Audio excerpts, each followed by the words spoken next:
ਵੈਸੇ ਤਾਂ ਬੜਾ ਇਤਿਹਾਸਿਕ ਗਰਾਊਂਡ ਆ, ਬੜੇ ਸਾਲਾਂ ਤੋਂ ਇੱਥੇ ਸਾਲਾਨਾ ਟੂਰਨਾਮੈਂਟ ਹੁੰਦੇ ਆ, ਪਰ ਬਹੁਤ ਸਾਲਾਂ ਤੋਂ ਇੱਥੇ ਕੋਈ ਕਿਸੇ ਤਰੀਕੇ ਦਾ ਚੰਗਾ ਵਿਕਾਸ ਨਹੀਂ ਹੋਇਆ ਸੀ। ਜੋ ਵੀ ਸੀ ਸਾਡੀ ਇੱਕ ਬਹੁਤ ਹੀ ਚੰਗੀ ਔਰ ਜ਼ਿੰਮੇਵਾਰ ਟੂਰਨਾਮੈਂਟ ਕਮੇਟੀ ਆ, ਉਹ ਵਿਚਾਰੇ ਬਹੁਤ ਸਾਲਾਂ ਤੋਂ ਇੱਥੇ ਕੰਮ ਕਰ ਰਹੇ ਸੀ, ਪਰ ਕਮੇਟੀ ਦੇ ਵੱਲੋਂ ਜਾਂ ਸਰਕਾਰ ਦੇ ਵੱਲੋਂ ਇੱਥੇ ਕੋਈ ਐਫਰਟ ਨਹੀਂ ਹੋਈ ਸੀ।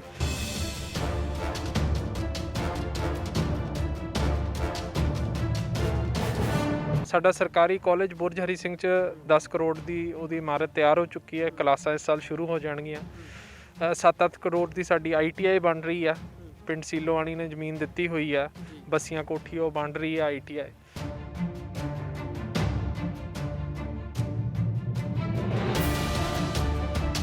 ਸਰਕਾਰਾਂ 'ਚ ਹਮੇਸ਼ਾ ਇੱਕ ਲੜਾਈ ਰਹਿੰਦੀ ਆ, ਇੱਕ ਸਟਰਗਲ ਰਹਿੰਦੀ ਹੈ, ਕਿਉਂਕਿ ਫਾਈਨੈਂਸ਼ੀਅਲ ਰਿਸੋਰਸਿਸ ਚਾਹੇ ਉਹ ਕੇਂਦਰ ਦੀ ਸਰਕਾਰ ਹੈ ਚਾਹੇ ਕਿਸੇ ਸੂਬੇ ਦੀ ਸਰਕਾਰ ਹੈ। ਆਪਾਂ ਇਹ ਨਾ ਸਮਝੀਏ ਕਿ ਜਿਹੜੇ ਵੱਡੇ ਸੂਬੇ ਆ, ਕੋਈ ਮਹਾਰਾਸ਼ਟਰ ਚਲੇ ਜਾਈਏ ਜਾਂ ਰਾਜਸਥਾਨ ਜਾਂ ਤਮਿਲਨਾਡੂ, ਕਿ ਜੀ ਉੱਥੇ ਇਹ ਲੜਾਈ ਨਹੀਂ ਹੁੰਦੀ ਕਿ ਤੁਸੀਂ ਪ੍ਰੋਜੈਕਟ ਲੈ ਕੇ ਆਉਣੇ ਆਪਣੇ ਹਲਕਿਆਂ 'ਚ।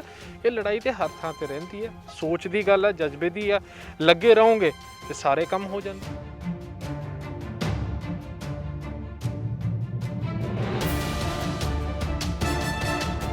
ਸਮੌਲ ਪੌਕਸ ਜਿਹਨੂੰ ਆਪਾਂ ਮਾਤਾ ਕਹਿੰਦੇ ਆ, ਬਹੁਤ ਵੱਡੀ ਬਿਮਾਰੀ ਸੀ, ਬਹੁਤ ਮੌਤਾਂ ਹੁੰਦੀਆਂ ਸੀ ਇਹਦੇ ਨਾਲ। ਇੱਕ ਪੋਲੀਓ ਸੀ, ਬਹੁਤ ਸਾਰੇ ਛੋਟੀ ਉਮਰ 'ਚ ਬੱਚਿਆਂ ਦੀ ਜਿਹੜੀ ਜ਼ਿੰਦਗੀ ਸੀ ਉਹ ਉਸ ਤਰੀਕੇ ਨਾਲ ਖਰਾਬ ਹੋ ਜਾਂਦੀ ਸੀ ਕਿ ਪੋਲੀਓ ਹੋ ਗਿਆ।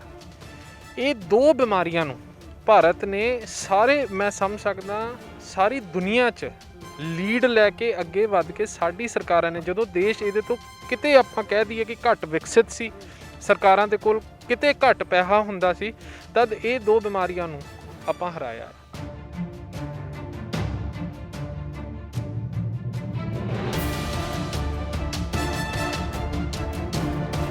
ਹਰ ਚੀਜ਼ ਇਲੈਕਸ਼ਨ ਤੇ ਕਰਦੇ, ਹਰ ਚੀਜ਼ ਰਾਜਨੀਤੀ ਤੇ ਕਰਦੇ ਆ। ਇਹ ਅੰਧੇ ਹੋ ਗਏ ਸੀ ਬੰਗਾਲ ਦੇ ਚੋਣ ਦੇ ਪਿੱਛੇ। ਇਹਨਾਂ ਨੂੰ ਇਹ ਸੀ ਕਿ ਕੁਝ ਵੀ ਕਰਕੇ ਬੰਗਾਲ ਜਿੱਤਣਾ। ਉਸ ਖਾਤਰ ਅੱਧੀ ਤਿਆਰੀ ਹੋਈ ਸੀ, ਅੱਧੀ ਹੋਰ ਕਰਨ ਦੀ ਜ਼ਰੂਰਤ ਸੀ। ਵੈਕਸੀਨ ਦਾ ਪ੍ਰੋਗਰਾਮ ਸ਼ੁਰੂ ਕਰਾਤਾ।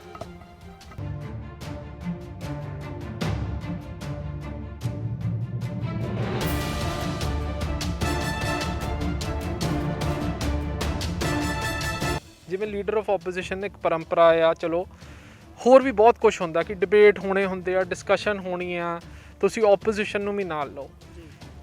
ਇਸ ਸਰਕਾਰ ਨੇ ਕੀ ਕੀਤਾ ਨਾ ਜੀ, ਇਹਨਾਂ ਨੇ ਉਹ ਜਿਹੜੀਆਂ ਰਾਜਨੀਤਿਕ ਔਰ ਪ੍ਰਜਾਤੰਤਰਿਕ ਪਰੰਪਰਾਵਾਂ ਸੀ ਆਪਣੇ ਪਾਰਲੀਮੈਂਟ ਦੀਆਂ, ਉਹਨੂੰ ਇਹ ਮੰਨਦੇ ਹੀ ਨਹੀਂ ਆ।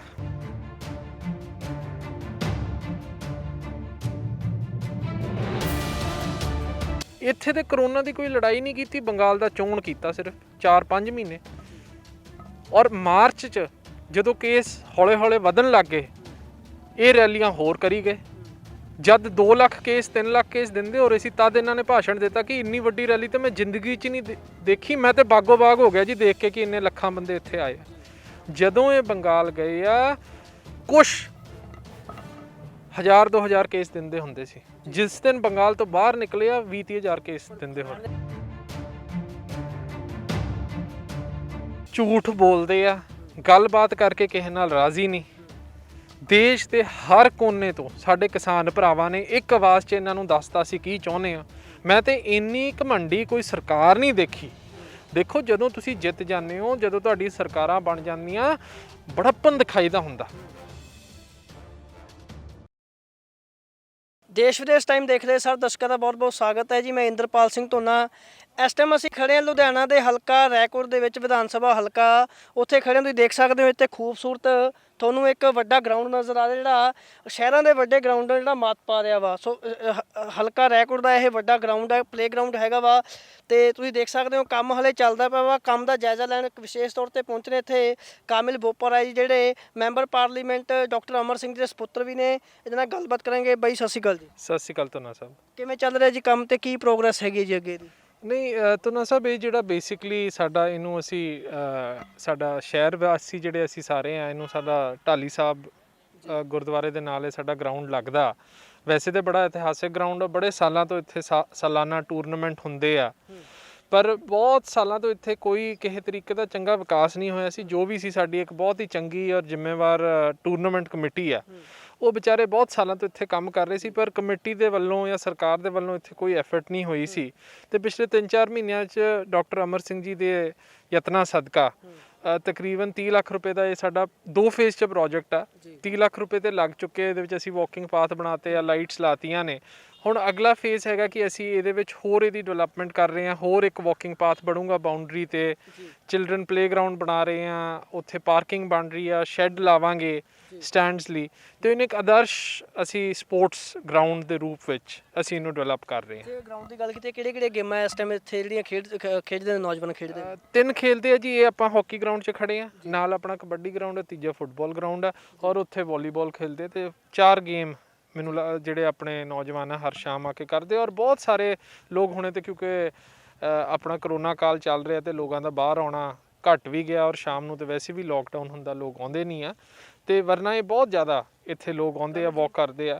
ਕਮਲ ਜੀ, ਗੱਲ ਆਉਂਦੀ ਹੈ ਇਹ ਵੀ ਬਣਾ ਤਾਂ ਤੁਸੀਂ ਜਨਤਾ ਨੂੰ ਸਪੁਰਦ ਕਰਤਾ, ਗੱਲ ਆ ਜਾਂਦੀ ਰੱਖ ਰਖਾਵ ਤੇ ਵੀ, ਉਹਨੂੰ ਸਾਂਭਿਆ ਵੀ ਹੈ ਕਿਸੇ ਨੇ ਕਿ ਨਹੀਂ ਸਾਂਭਿਆ? ਕਿਉਂਕਿ ਸਾਡਾ ਅਸੀਂ ਦੇਖਦੇ ਹਾਂ ਸਰਕਾਰੀ ਇਮਾਰਤਾਂ ਜਾਂ ਇਹੋ ਜਿਹੇ ਪਲੇਗਰਾਊਂਡ ਬਣ ਜਾਂਦੇ ਨੇ, ਮੁੜ ਕੇ ਸਾਂਭੇ ਨਹੀਂ ਜਾਂਦੇ ਹੈਗੇ। ਨਹੀਂ, ਇੱਥੇ ਨਾ ਬਹੁਤ ਹੀ ਇੱਕ ਮੈਂ ਕਹਾਂਗਾ ਕਿ ਬਹੁਤ ਹੀ ਸਾਡੇ ਲਈ ਵੀ ਚੰਗਾ ਸੁਭਾਗ ਹੈ, ਔਰ ਸ਼ਹਿਰ ਲਈ ਵੀ, ਕਿ ਚਲੋ ਇਹ ਪੈਸਾ ਤੇ ਲੱਗ ਰਿਹਾ, ਔਰ ਹੋਰ ਪੈਸਾ ਵੀ ਇਹਦੇ ਤੇ ਲੱਗੂਗਾ। ਔਰ ਇੱਥੇ ਨਾ ਜਿਹੜੀ ਸਾਡੀ ਗਰਾਊਂਡ ਦੀ ਪੁਰਾਣੀ ਕਮੇਟੀ ਆ, ਜਿਹੜੀ ਟੂਰਨਾਮੈਂਟ ਕਰਾਉਂਦੇ ਰਹਿੰਦੇ ਸੀ, ਉਹਨਾਂ ਵਿੱਚੋਂ ਇੱਕ ਸਾਡੇ ਮੈਂਬਰ ਨੇ, ਉਹ ਸਾਡੇ ਹੁਣ MC ਸਾਹਿਬ ਨੇ, ਤੇ ਉਹਨਾਂ ਦਾ ਏਰੀਆ ਆ, ਔਰ ਉਹ ਹਰ ਸ਼ਾਮ ਇੱਥੇ ਆਉਂਦੇ ਆ। ਤੇ ਅਸੀਂ ਤੇ ਸਾਡਾ ਇੱਕ ਹੋਰ ਪਾਰਕ ਵੀ ਬਣਿਆ ਸੀ, ਉੱਥੇ ਵੀ ਜਿਹੜੇ MC ਸਾਹਿਬ ਜਿਨ੍ਹਾਂ ਦਾ ਏਰੀਆ, ਉਹ ਹਰ ਦਿਨ ਉੱਥੇ ਬਹਿੰਦੇ ਆ 2 ਘੰਟੇ ਪਾਰਕ 'ਚ।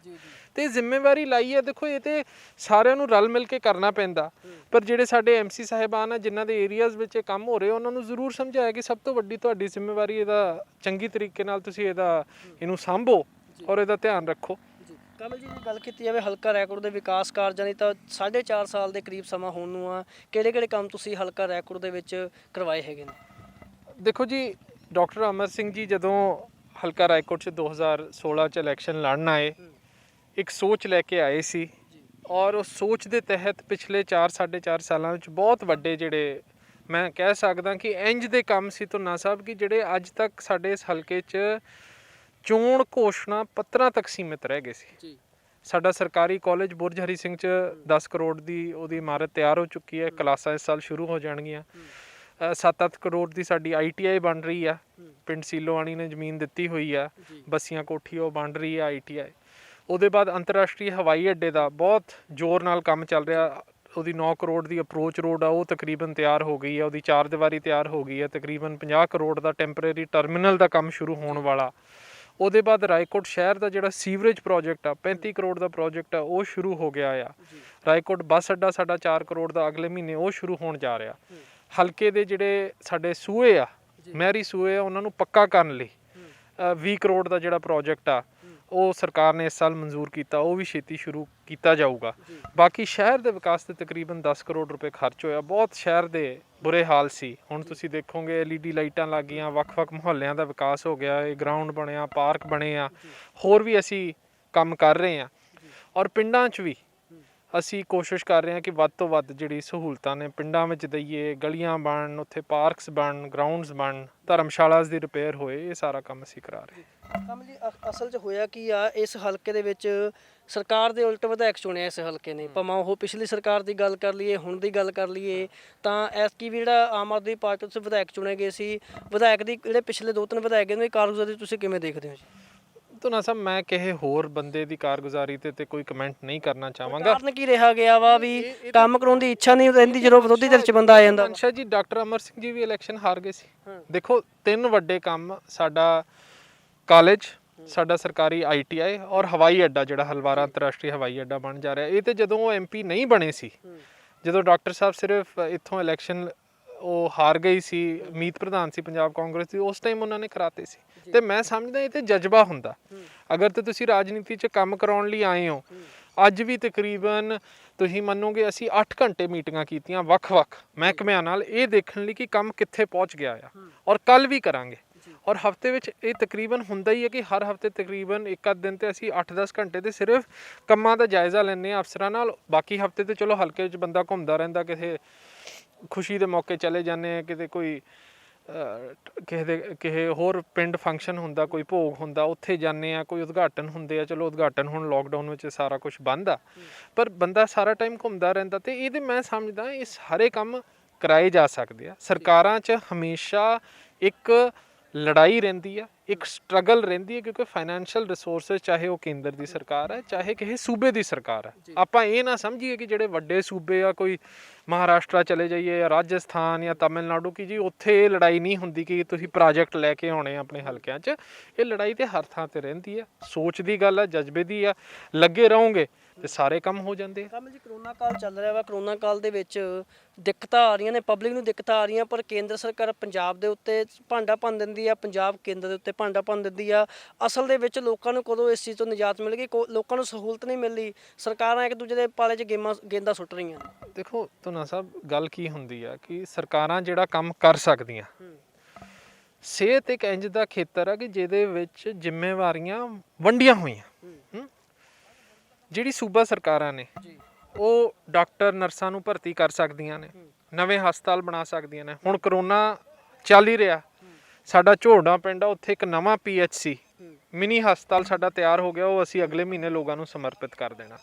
ਇਹ ਕੰਮ ਤੇ ਸੂਬਾ ਸਰਕਾਰਾਂ ਕਰ ਸਕਦੀਆਂ। ਨਵੇਂ ਹਸਪਤਾਲ ਬਣਾ ਲਓ। ਸਾਡਾ ਰਾਏਕੋਟ ਸ਼ਹਿਰ ਦਾ ਜਿਹੜਾ ਹਸਪਤਾਲ ਆ ਉਹ ਆਪਣੇ ਉੱਥੇ ਆਪਣੇ 30 ਬੈੱਡ ਨੇ। ਡਾਕਟਰ ਸਾਹਿਬ ਦੇ ਯਤਨਾਂ ਨਾਲ ਸਾਨੂੰ 8-10 ਕਰੋੜ ਹੋਰ ਮਿਲ ਰਿਹਾ ਤੇ 30 ਬੈੱਡ ਅਸੀਂ ਹੋਰ ਉਹਦੇ ਵਿੱਚ ਪਾ ਰਹੇ ਹਾਂ। ਮੈਡੀਕਲ ਆਕਸੀਜਨ ਸਪਲਾਈ ਪਲਾਂਟ ਹਰ ਬੈੱਡ ਨੂੰ ਅਸੀਂ ਪਾਤਾ, ਫਾਇਰ ਫਾਈਟਿੰਗ ਸਿਸਟਮ ਪਾਤਾ, ਠੀਕ ਹੈ ਨਾ। ਸੀਵਰੇਜ ਟ੍ਰੀਟਮੈਂਟ ਪਲਾਂਟ ਇੰਡੀਵਿਜੂਅਲ ਪਾਤਾ ਸੀ ਹਸਪਤਾਲ ਦਾ। ਮੈਂ ਤੇ ਉਹਦੇ ਤੇ ਕਿਸੇ ਤੇ ਟਿੱਪਣੀ ਨਹੀਂ ਕਰਨਾ ਚਾਹੁੰਦਾ। ਲੋਕਾਂ ਨੇ ਹਸਪਤਾਲ ਬਣਾਤਾ ਸੀ, ਪਰ ਹਸਪਤਾਲ ਦਾ ਜਿਹੜਾ ਮੈਡੀਕਲ ਵੇਸਟ ਸੀ ਸਾਲਾਂ ਤੱਕ ਐਵੇਂ ਹੀ ਜ਼ਮੀਨ 'ਚ ਪਾਈ ਜਾ ਰਹੇ ਸੀ। ਉਹ ਤੇ ਸਾਨੂੰ ਉਹਦੀ ਗੱਲ ਦੀ ਪਤਾ ਲੱਗੀ ਤੇ ਉੱਥੇ ਖਾਸ ਇੱਕ ਛੋਟਾ ਸੀਵਰੇਜ ਟ੍ਰੀਟਮੈਂਟ ਪਲਾਂਟ ਲਾਇਆ। ਤੇ ਗੱਲ ਇਹ ਆ ਕਿ ਜੀ ਜਿਹੜੀ ਕੇਂਦਰ ਦੀ ਸਰਕਾਰ ਆ ਉਹਦੀ ਜ਼ਿੰਮੇਵਾਰੀਆਂ ਕੀ ਨੇ? ਦੇਖੋ, ਆਪਾਂ ਪਿਛਲੇ ਟਾਈਮ ਤੇ ਦੇਖੀਏ, ਸਮਾਲ ਪੌਕਸ ਜਿਹਨੂੰ ਆਪਾਂ ਮਾਤਾ ਕਹਿੰਦੇ ਆ, ਬਹੁਤ ਵੱਡੀ ਬਿਮਾਰੀ ਸੀ, ਬਹੁਤ ਮੌਤਾਂ ਹੁੰਦੀਆਂ ਸੀ ਇਹਦੇ ਨਾਲ। ਇੱਕ ਪੋਲੀਓ ਸੀ, ਬਹੁਤ ਸਾਰੇ ਛੋਟੀ ਉਮਰ 'ਚ ਬੱਚਿਆਂ ਦੀ ਜਿਹੜੀ ਜ਼ਿੰਦਗੀ ਸੀ ਉਹ ਉਸ ਤਰੀਕੇ ਨਾਲ ਖਰਾਬ ਹੋ ਜਾਂਦੀ ਸੀ ਕਿ ਪੋਲੀਓ ਹੋ ਗਿਆ। ਇਹ ਦੋ ਬਿਮਾਰੀਆਂ ਨੂੰ ਭਾਰਤ ਨੇ ਸਾਰੇ, ਮੈਂ ਸਮਝ ਸਕਦਾ ਸਾਰੀ ਦੁਨੀਆ 'ਚ ਲੀਡ ਲੈ ਕੇ ਅੱਗੇ ਵੱਧ ਕੇ ਸਾਡੀ ਸਰਕਾਰਾਂ ਨੇ, ਜਦੋਂ ਦੇਸ਼ ਇਹਦੇ ਤੋਂ ਕਿਤੇ ਆਪਾਂ ਕਹਿ ਦਈਏ ਕਿ ਘੱਟ ਵਿਕਸਿਤ ਸੀ, ਸਰਕਾਰਾਂ ਦੇ ਕੋਲ ਕਿਤੇ ਘੱਟ ਪੈਸਾ ਹੁੰਦਾ ਸੀ, ਤਦ ਇਹ ਦੋ ਬਿਮਾਰੀਆਂ ਨੂੰ ਆਪਾਂ ਹਰਾਇਆ। ਕੇਂਦਰ ਸਰਕਾਰਾਂ ਨੇ ਹਰਾਇਆ, ਨਾਲ ਸੂਬੇ ਦੀ ਸਰਕਾਰਾਂ ਨੂੰ ਲਿਆ। ਬਈ ਜਿਹੜੀ ਮੈਂ ਤੁਹਾਨੂੰ ਗੱਲ ਸਮਝਾਉਣ ਦੀ ਕੋਸ਼ਿਸ਼ ਕਰ ਰਿਹਾ, ਕੋਈ ਵੀ ਜਿਹੜੀ ਵੈਕਸੀਨ ਆ ਉਹਨੂੰ ਬਣਾਉਣਾ, ਉਹਨੂੰ ਚਾਹੇ ਬਾਹਰੋਂ ਲੈ ਕੇ ਆਉਣਾ, ਕਿਸੇ ਬਾਹਰ ਦੇ ਦੇਸ਼ ਤੋਂ ਤੁਸੀਂ ਇੰਪੋਰਟ ਕਰਨਾ, ਚਾਹੇ ਇਸ ਦੇਸ਼ ਵਿੱਚ ਬਣਾਉਣਾ, ਉਹ ਕੇਂਦਰ ਸਰਕਾਰਾਂ ਦੀ ਜ਼ਿੰਮੇਵਾਰੀ ਹੈ। ਲੋਕਾਂ ਨੂੰ ਲਗਾਉਣ ਦੀ ਜਿਹੜੀ ਜ਼ਿੰਮੇਵਾਰੀ ਉਹ ਤੁਸੀਂ ਸੂਬਾ ਸਰਕਾਰਾਂ ਨੂੰ ਦੋਗੇ। ਬਈ ਅੰਤ 'ਚ ਪੋਲੀਓ ਕੌਣ ਲਾਉਂਦਾ? ਅਰੇ ਆਪਣੇ ਡਾਕਟਰ ਨਰਸ, ਆਪਣੇ ANM, ਆਪਣੇ ਆਸ਼ਾ ਵਰਕਰ ਲਾ ਰਹੇ ਆ ਨਾ ਪੰਜਾਬ ਸਰਕਾਰ ਦੇ ਜੀ, ਪਰ ਵੈਕਸੀਨ ਕੌਣ ਬਣਾ ਕੇ ਭੇਜ ਰਿਹਾ? ਇਹ ਮੋਦੀ ਸਰਕਾਰ ਨੇ ਤੇ ਕੀ ਕੀਤਾ ਜੀ, ਇਹਨਾਂ ਨੇ ਹਰ ਚੀਜ਼ ਇਲੈਕਸ਼ਨ ਤੇ ਕਰਦੇ, ਹਰ ਚੀਜ਼ ਰਾਜਨੀਤੀ ਤੇ ਕਰਦੇ ਆ। ਇਹ ਅੰਧੇ ਹੋ ਗਏ ਸੀ ਬੰਗਾਲ ਦੇ ਚੋਣ ਦੇ ਪਿੱਛੇ। ਇਹਨਾਂ ਨੂੰ ਇਹ ਸੀ ਕਿ ਕੁਝ ਵੀ ਕਰਕੇ ਬੰਗਾਲ ਜਿੱਤਣਾ। ਉਸ ਖਾਤਰ ਅੱਧੀ ਤਿਆਰੀ ਹੋਈ ਸੀ, ਅੱਧੀ ਹੋਰ ਕਰਨ ਦੀ ਜ਼ਰੂਰਤ ਸੀ। ਵੈਕਸੀਨ ਦਾ ਪ੍ਰੋਗਰਾਮ ਸ਼ੁਰੂ ਕਰਾਤਾ। ਚਲੋ ਉਹ ਸ਼ੁਰੂ ਕਰਾਤਾ, ਚੰਗੀ ਗੱਲ ਆ। 6-7 ਕਰੋੜ ਵੈਕਸੀਨ ਜਿਹੜੇ ਭਾਰਤੀ ਨਾਗਰਿਕਾਂ ਨੂੰ ਅਸੀਂ ਲਾ ਸਕਦੇ ਸੀ ਉਹ ਬਾਹਰ ਭੇਜਤੀ। ਉਹਦੇ ਬਾਅਦ ਅਗਲੀ ਵੈਕਸੀਨ ਦਾ ਆਰਡਰ ਹੀ ਨਹੀਂ ਦਿੱਤਾ। ਮਾਰਚ ਅਪ੍ਰੈਲ ਦੇ ਮਹੀਨੇ ਵੈਕਸੀਨ ਦਾ ਕੰਮ ਠੀਕ ਚੱਲਿਆ, ਫਿਰ ਸਪਲਾਈ ਘਟ ਗਈ। ਤੇ ਇਹ ਤੇ ਜਿਹੜੀ ਸਰਕਾਰ ਹੈ, ਇਹਨਾਂ ਨੂੰ ਇਹ ਸੀ ਕਿ ਤਦ ਤੱਕ ਅਸੀਂ ਬੰਗਾਲ ਜਿੱਤ ਜਾਾਂਗੇ, ਬਾਕੀ ਸਾਰਾ ਕੁਝ ਬਰਾਬਰ ਹੋ ਜਾਊਗਾ। ਕਿ ਵਿਰੋਧੀ ਧਿਰਾਂ ਹੈ ਨਹੀਂ ਜਾਂ ਵਿਰੋਧੀ ਧਿਰਾਂ ਖਤਮ ਕਰ ਦਿੱਤੇ ਨਰਿੰਦਰ ਮੋਦੀ। ਜੇ ਇਸ ਤਾਨਾਸ਼ਾਹੀ ਤੱਕ ਜੇ BJP ਸਰਕਾਰ ਪਹੁੰਚੀ ਆ, ਕਿਤੇ ਨਾ ਕਿਤੇ ਜਿਹੜੀ ਆਪੋਜੀਸ਼ਨ ਆ, ਭਾਵੇਂ ਕਾਂਗਰਸ ਪਾਰਟੀ ਹੈ ਜਾਂ ਹੋਰ ਐਂਟੀ BJP ਪਾਰਟੀਆਂ ਹੈਗੀਆਂ ਨੇ, ਉਹ ਜ਼ਿੰਮੇਵਾਰ ਨਹੀਂ ਹੈਗੀਆਂ ਇਸ ਲਈ। ਮੈਨੂੰ ਜਿਹੜੀ ਗੱਲ ਲੱਗਦੀ ਹੈ ਨਾ ਧੁਨਾ ਸਾਹਿਬ, ਦੇਖੋ ਜਿਹੜਾ ਪ੍ਰਜਾਤੰਤਰ ਆ, ਪ੍ਰਜਾਤੰਤਰ ਵਿੱਚ ਕੁਝ ਪਰੰਪਰਾਵਾਂ ਹੁੰਦੀਆਂ ਨੇ। ਜਿਵੇਂ ਲੀਡਰ ਆਫ ਆਪੋਜੀਸ਼ਨ ਇੱਕ ਪਰੰਪਰਾ ਆ, ਚਲੋ ਹੋਰ ਵੀ ਬਹੁਤ ਕੁਝ ਹੁੰਦਾ ਕਿ ਡਿਬੇਟ ਹੋਣੇ ਹੁੰਦੇ ਆ, ਡਿਸਕਸ਼ਨ ਹੋਣੀ ਆ, ਤੁਸੀਂ ਆਪੋਜੀਸ਼ਨ ਨੂੰ ਵੀ ਨਾਲ ਲਓ। ਇਸ ਸਰਕਾਰ ਨੇ ਕੀ ਕੀਤਾ ਨਾ ਜੀ, ਇਹਨਾਂ ਨੇ ਉਹ ਜਿਹੜੀਆਂ ਰਾਜਨੀਤਿਕ ਔਰ ਪ੍ਰਜਾਤੰਤਰਿਕ ਪਰੰਪਰਾਵਾਂ ਸੀ ਆਪਣੇ ਪਾਰਲੀਮੈਂਟ ਦੀਆਂ, ਉਹਨੂੰ ਇਹ ਮੰਨਦੇ ਹੀ ਨਹੀਂ ਆ। ਮੈਂ ਤੁਹਾਨੂੰ ਇੱਕ ਛੋਟਾ ਜਿਹਾ ਉਦਾਹਰਣ ਦਿੰਦਾ ਜੀ। ਜਦੋਂ ਬਜਟ ਬਣਦਾ, ਬਜਟ ਬਣਨ ਦੇ ਟਾਈਮ ਤੇ ਇਹ ਸ਼ੁਰੂ ਤੋਂ, ਔਰ ਪਾਰਲੀਮੈਂਟ ਦਾ ਮਕਸਦ ਵੀ ਆ ਕਿ ਜਿਹੜੀਆਂ ਕਮੇਟੀਆਂ ਨੇ, ਅੱਡ-ਅੱਡ ਮਹਿਕਮਿਆਂ ਦੀ ਕਮੇਟੀਆਂ ਤੇ MP ਬਹਿੰਦੇ ਆ, ਜਦੋਂ ਵੀ ਜਦੋਂ ਬਜਟ ਪਹਿਲੀ ਵਾਰੀ ਪੇਸ਼ ਹੁੰਦਾ ਉਹਦੇ ਬਾਅਦ ਉਹ ਕਮੇਟੀਆਂ ਨੂੰ ਭੇਜ ਦਿੰਦੇ ਆ ਕਿ ਤੁਸੀਂ ਆਪਣੇ ਸੁਝਾਅ ਦਿਓ ਕਿ ਹੋਰ ਕੀ ਕਰਨਾ ਚਾਹੀਦਾ। ਇਹਨਾਂ ਨੇ ਉਹ ਸਿਸਟਮ ਹੀ ਖਤਮ ਕਰਤਾ। ਤੇ ਇਹ ਗੱਲ ਨਹੀਂ ਆ, ਇਹ ਗੱਲ ਇਹ ਆ ਕਿ ਜਿਹੜੀਆਂ ਦੇਸ਼ ਦੀਆਂ 60-70 ਸਾਲ ਦੀ ਜਿਹੜੀਆਂ ਆਪਾਂ ਕਹਿ ਸਕਦੇ ਸੀ ਕਿ ਆਪਣੀਆਂ ਰਾਜਨੀਤਿਕ ਔਰ ਪ੍ਰਜਾਤੰਤਰਿਕ ਪਰੰਪਰਾਵਾਂ ਸੀ ਕਿ ਯਾਰ ਸਾਰਿਆਂ ਦੀ ਗੱਲਬਾਤ ਸੁਣੋ। ਤੁਸੀਂ ਇਲੈਕਸ਼ਨ ਜਿੱਤ ਗਏ ਹੋ, ਇਹਦਾ ਇਹ ਨਹੀਂ ਮਤਲਬ ਕਿ ਤੁਸੀਂ ਦੇਸ਼ ਦੇ ਤਾਨਾਸ਼ਾਹ ਬਣ ਗਏ ਹੋ। ਇਹਦਾ ਇਹ ਨਹੀਂ ਮਤਲਬ ਹੈ ਕਿ ਤੁਸੀਂ ਦੂਜਿਆਂ ਦੀ ਗੱਲ ਨਾ ਸੁਣੋ। ਹੁਣ ਇਹ ਕਰੋਨਾ ਆ, ਸਾਰੀ ਸੂਬਾ ਸਰਕਾਰਾਂ ਇਹਨਾਂ ਨੂੰ ਕਹਿੰਦੀਆਂ ਰਹੀਆਂ ਕਿ ਕਰੋਨਾ ਵੱਲ ਧਿਆਨ ਕਰੋ, ਇਹਨਾਂ ਨੇ ਧਿਆਨ ਨਹੀਂ ਕੀਤਾ। ਹੁਣ ਆਪਾਂ ਕਦੇ ਸੋਚਦੇ ਨਹੀਂ ਆ, ਉਹ ਇੰਗਲੈਂਡ ਦਾ ਜਿਹੜਾ ਪ੍ਰਧਾਨ ਮੰਤਰੀ ਸੀ ਉਹਨੇ 26 ਜਨਵਰੀ ਦੇ ਫੰਕਸ਼ਨ ਤੇ ਆਉਣਾ ਸੀ। ਆਪਾਂ ਨੂੰ ਯਾਦ ਹੋਊਗਾ ਕਿ ਜਨਵਰੀ ਦੇ ਅੰਤ ਤੇ ਕੋਈ ਵਾਲੇ ਕੇਸ ਹੀ ਨਹੀਂ ਸੀ ਦੇਸ਼ 'ਚ। ਕਾਫੀ ਹੱਦ ਤੱਕ ਆਪਾਂ ਸਮਝ ਰਹੇ ਸੀ ਕਿ ਹੁਣ ਠੰਡਾ ਪੈ ਗਿਆ ਕੰਮ ਕਰੋਨਾ ਦਾ। ਉਹ ਪ੍ਰਧਾਨ ਮੰਤਰੀ ਉਸ ਦੇਸ਼ ਦਾ ਇਸ ਕਾਰਨ ਨਹੀਂ ਆਇਆ ਕਿਉਂਕਿ ਉਹਨੂੰ ਇਹ ਲੱਗਦਾ ਸੀ ਕਿ ਮੈਂ ਅਗਰ ਭਾਰਤ ਦੇ ਗਣਤੰਤਰ ਦਿਵਸ ਦੇ ਫੰਕਸ਼ਨ ਤੇ ਜਾਵਾਂਗਾ, ਮੇਰੇ ਦੇਸ਼ 'ਚ ਚਾਹੇ ਥੋੜਾ ਜਿਹਾ ਹੀ ਕਰੋਨਾ ਚੱਲ ਰਿਹਾ ਸੀ, ਹਲਕਾ ਫੁਲਕਾ, ਆਪਣੇ ਇੱਥੇ ਵੀ ਔਰ ਉੱਥੇ ਵੀ ਕੋਈ ਨਹੀਂ ਸੀ, ਉਹਨੂੰ ਲੱਗਦਾ ਸੀ ਕਿ ਗੈਰ ਜ਼ਿੰਮੇਵਾਰ ਗੱਲ ਹੋਊਗੀ, ਕਿ ਕਮਾਂਡ ਨਹੀਂ ਛੱਡ ਸਕਦਾ ਮੈਂ, ਕਿ ਕਰੋਨਾ ਦੀ ਲੜਾਈ ਹੈ, ਅਸੀਂ ਕਮਾਂਡ ਨਹੀਂ ਛੱਡ ਸਕਦੇ। ਇੱਥੇ ਤੇ ਕਰੋਨਾ ਦੀ ਕੋਈ ਲੜਾਈ ਨਹੀਂ ਕੀਤੀ, ਬੰਗਾਲ ਦਾ ਚੋਣ ਕੀਤਾ ਸਿਰਫ 4-5 ਮਹੀਨੇ। ਔਰ ਮਾਰਚ 'ਚ ਜਦੋਂ ਕੇਸ ਹੌਲੇ ਹੌਲੇ ਵਧਣ ਲੱਗ ਗਏ, ਇਹ ਰੈਲੀਆਂ ਹੋਰ ਕਰੀ ਗਏ। ਜਦ 2 ਲੱਖ ਕੇਸ 3 ਲੱਖ ਕੇਸ ਦਿੰਦੇ ਹੋ ਰਹੇ ਸੀ, ਤਦ ਇਹਨਾਂ ਨੇ ਭਾਸ਼ਣ ਦਿੱਤਾ ਕਿ ਇੰਨੀ ਵੱਡੀ ਰੈਲੀ ਤਾਂ ਮੈਂ ਜ਼ਿੰਦਗੀ 'ਚ ਨਹੀਂ ਦੇਖੀ, ਮੈਂ ਤੇ ਬਾਗੋ ਬਾਗ ਹੋ ਗਿਆ ਜੀ ਦੇਖ ਕੇ ਕਿ ਇੰਨੇ ਲੱਖਾਂ ਬੰਦੇ ਇੱਥੇ ਆਏ। ਜਦੋਂ ਇਹ ਬੰਗਾਲ ਗਏ ਆ, ਕੁਛ 1000-2000 ਕੇਸ ਦਿੰਦੇ ਹੁੰਦੇ ਸੀ, ਜਿਸ ਦਿਨ ਬੰਗਾਲ ਤੋਂ ਬਾਹਰ ਨਿਕਲੇ ਆ 20-30,000 ਕੇਸ ਦਿੰਦੇ ਹੋ। ਹਰਿਆਣਾ ਦੇ ਸੀਐਮ ਕਹਿੰਦੇ ਵੀ ਕਿਸਾਨ ਜ਼ਿੰਮੇਵਾਰ ਆ ਕਰੋਨਾ ਵਾਸਤੇ। ਨਹੀਂ ਜੀ, ਦੇਖੋ ਉਹਨਾਂ ਦੀ ਤੇ ਗੱਲ ਕੀ ਹੈ ਕਿ ਇਹਨਾਂ ਨੂੰ ਤਾਂ ਕੋਈ ਨਾ ਕੋਈ, ਜਿਹੜੇ ਭਾਜਪਾ ਦੇ, ਚਲੋ ਹਰਿਆਣੇ ਦੇ ਮੁੱਖ ਮੰਤਰੀ ਨੇ, ਮੁੱਖ ਮੰਤਰੀ ਇੱਕ ਬਹੁਤ ਵੱਡਾ ਸੰਵਿਧਾਨਕ ਪਦ ਆ, ਆਪਾਂ ਕੁਛ ਉਹਨਾਂ ਦੇ ਬਾਰੇ ਕਹਿਣਾ ਨਹੀਂ ਚਾਹੀਦਾ, ਠੀਕ ਹੈ ਨਾ। ਉਹਨਾਂ ਨੇ ਤੇ ਜਿਹੜਾ ਕੰਮ ਕੀਤਾ ਆ, ਕਿ ਕੰਮ ਇਹ ਕੀਤਾ ਕਿ ਕਿਸਾਨ ਜ਼ਿੰਮੇਵਾਰ ਆ, ਕਿਸਾਨਾਂ ਲਈ ਜਿਹੜਾ ਪ੍ਰੇਮ ਆ ਜਾਂ ਜਿਹੜਾ ਸਤਿਕਾਰ ਆ ਖੱਟਰ ਸਾਹਿਬ ਦੇ ਮਨ 'ਚ, ਤਾਂ ਅਸੀਂ ਜਾਣਦੇ ਹੀ ਆ। 26 ਨਵੰਬਰ ਨੂੰ ਜਿਹੜਾ ਕੰਮ ਕੀਤਾ, ਉਹਦੇ ਬਾਅਦ ਕੱਲ ਫਿਰ ਕੀਤਾ, ਤੁਹਾਨੂੰ ਪਤਾ ਚੱਲ ਗਿਆ ਹੋਊਗਾ ਹਰਿਆਣਾ 'ਚ। ਤੇ ਇਹ ਤੇ ਜਿਹੜੇ ਲੋਕ ਨੇ, ਇਹਨਾਂ ਨੂੰ ਤੇ ਇਹ ਆ ਕਿ ਕਿਸੇ ਤਰੀਕੇ ਨਾਲ ਕਿ ਕਿਸੇ ਹੋਰ ਤੇ ਅਸੀਂ ਗੱਲ ਸਿੱਟ ਦਈਏ।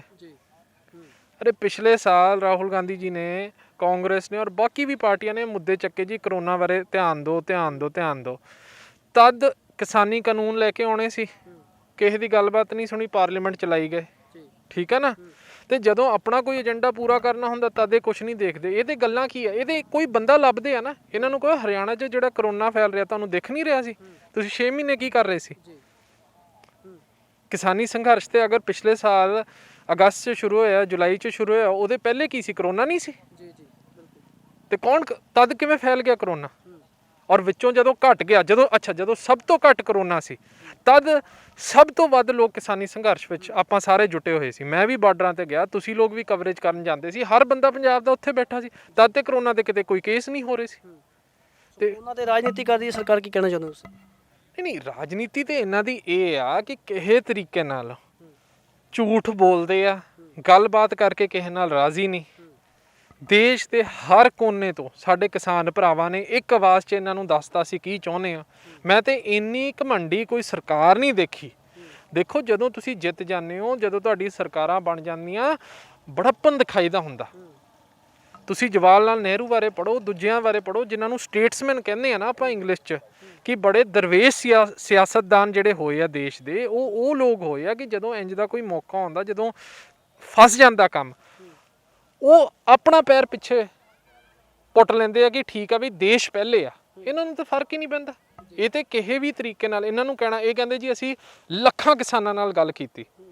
ਦੇਸ਼ 'ਚ ਇੱਕ ਕਿਸਾਨ ਨਹੀਂ ਆ ਜਿਹੜਾ ਤੁਹਾਨੂੰ ਕਹਿ ਸਕਦਾ ਕਿ ਜੀ ਮੈਨੂੰ ਭਾਜਪਾ ਤੋਂ ਫੋਨ ਆਇਆ ਸੀ ਇਹ ਕਾਨੂੰਨਾਂ ਦੇ ਬਾਰੇ ਪੁੱਛਣ ਲਈ, ਜਾਂ ਕੇਂਦਰ ਸਰਕਾਰ ਤੋਂ ਫੋਨ ਆਇਆ ਸੀ। ਤੇ ਇਹ ਤੇ ਸਿਰਫ ਗੱਲਾਂ ਕਰਦੇ ਆ ਇੱਕ ਤਰਫਾ, ਬਿਨਾਂ ਲੋਕਾਂ ਦੀ ਗੱਲ ਸੁਣੇ। ਇਹਨਾਂ ਨੂੰ ਕਾਨੂੰਨ ਯਾਨੀ ਪਾਸ ਕਰਨ ਦੀ ਔਰ ਲਾਗੂ ਕਰਨ ਦੀ ਆਦਤ ਪੈ ਗਈ ਆ, ਔਰ ਬਸ ਉਹੀ ਧੁਨ 'ਚ ਚੱਲੀ ਜਾਂਦੇ। ਇਹਨਾਂ ਨੂੰ ਲੱਗਦਾ ਇਹਦਾ ਕੋਈ ਫਰਕ ਨਹੀਂ ਪੈਂਦਾ, ਇਹ ਕਰੀ ਚੱਲੀਏ। ਪਰ ਇਹ ਪ੍ਰਜਾਤੰਤਰ ਹੁੰਦਾ, ਇਹ ਪ੍ਰਜਾਤੰਤਰ 'ਚ ਕਿਸੇ ਵੀ ਚੀਜ਼ ਦੀ, ਇਹਦੇ ਵਿੱਚ ਲੋਕ ਮਾਲਿਕ ਨੇ, ਕੋਈ ਪਾਰਟੀ ਮਾਲਿਕ ਨਹੀਂ, ਕੋਈ ਲੀਡਰ ਮਾਲਿਕ ਨਹੀਂ। ਜਦੋਂ ਸਮਾਂ ਆਊਗਾ ਲੋਕ ਠੋਕ ਕੇ ਜਵਾਬ ਦੇਣਗੇ। Thank you. Thank you so ਇਹ ਸਨ ਕਾਮਿਲ ਬੋਪਾ ਰਾਏ ਜੀ, ਜੇ ਤੁਸੀਂ ਦੇਖ ਸਕਦੇ ਹੋ, ਜਿਨ੍ਹਾਂ ਨੇ ਇਸ ਗਰਾਊਂਡ ਬਾਰੇ ਜਾਣਕਾਰੀ ਦਿੱਤੀ ਹੈ ਵੀ ਇੱਕ ਫੇਜ਼ ਦਾ ਜਿਹੜਾ ਗਰਾਊਂਡ ਆ ਉਹ ਤਿਆਰ ਹੋ ਚੁੱਕਿਆ, ਦੂਜੇ ਫੇਜ਼ ਦੇ ਵਿੱਚ ਜਿਹੜਾ ਕੰਮ ਹੈ ਉਹ ਜਾਰੀ ਹੈ। 3 ਗੇਮਾਂ ਇੱਥੇ ਇਸ ਟਾਈਮ ਖੇਡੀਆਂ ਜਾ ਰਹੀਆਂ ਨੇ। ਹੋਰ ਵੀ ਹਲਕਾ ਰੈਕੋਰਡ ਦੇ ਵਿਕਾਸ ਕਾਰਜਾਂ ਦੀ ਗੱਲ ਕੀਤੀ ਹੈ ਉਹਨਾਂ ਨੇ ਵੀ, ਵੱਖ-ਵੱਖ ਵਿਕਾਸ ਕਾਰਜ ਹਲਕੇ ਦੇ ਵਿੱਚ ਚੱਲ ਰਹੇ ਨੇ ਤੇ ਜਿਹੜੇ ਆਉਂਦੇ ਦਿਨਾਂ ਵਿੱਚ ਪੂਰੇ ਕਰ ਲਿੱਤੇ ਜਾਣਗੇ ਤੇ ਕਈ ਵਿਕਾਸ ਕਾਰਜ ਪੂਰੇ ਵੀ ਹੋ ਚੁੱਕੇ ਨੇ। ਕਰੋਨਾ ਮਹਾਮਾਰੀ ਨੂੰ ਜਿੱਥੇ ਲੈ ਕੇ ਪੰਜਾਬ ਤੇ ਕੇਂਦਰ ਸਰਕਾਰ ਆਮੋ ਸਾਹਮਣੇ, ਤਾਂ ਉੱਥੇ ਕਾਮਿਲ ਬੋਪਾ ਰਾਏ ਹੋਰਾਂ ਦਾ ਸਾਫ਼ ਤੌਰ ਤੇ ਕਹਿਣਾ ਹੈ ਵੀ ਕੇਂਦਰ ਸਰਕਾਰ ਹਰ ਮਾਮਲੇ ਤੇ ਫੇਲ ਸਾਬਤ ਹੋਈ ਹੈ। ਉਹ ਕਰੋਨਾ ਦਾ ਬਹਾਨਾ ਚਾਹੀਦਾ ਉਹਨਾਂ ਨੂੰ ਵੀ ਕਿਸੇ ਨਾ ਕਿਸੇ ਦੇ ਉੱਤੇ ਸਿਰ ਭੰਡਣ ਨੂੰ, ਭਾਵੇਂ ਉਹ ਹਰਿਆਣੇ ਦੇ ਖੱਟੜ ਕਿਸਾਨਾਂ ਦੀ ਗੱਲ ਕਰਦੇ ਜਾਂ ਹੋਰ ਗੱਲਾਂ ਕਰਦੇ ਨੇ। ਜਿਹੜੀ ਕੇਂਦਰ ਦੀ ਸਰਕਾਰ ਉਹ ਬਿਲਕੁਲ ਹੰਕਾਰੀ ਹੋਈ ਹੈ, ਤਾਂ ਹੰਕਾਰ ਦੇ ਰੂਪ ਵਿੱਚ ਆ ਕੇ ਉਹ ਅਜਿਹੇ ਬਹਾਨੇ ਲੱਭ ਕੇ ਆਪਣੇ ਆਪ ਨੂੰ ਬਚਾਉਣਾ ਚਾਹੁੰਦੀ ਹੈ। ਮੈਂ ਇੰਦਰਪਾਲ ਸਿੰਘ ਧੁੰਨਾ, ਕੈਮਰਾਮੈਨ ਅਮਰਪਾਲ ਨਾਲ, ਦੇਖਦੇ ਰਹੋ ਦੇਸ਼ ਟਾਈਮ। ਸਤਿ ਸ਼੍ਰੀ ਅਕਾਲ।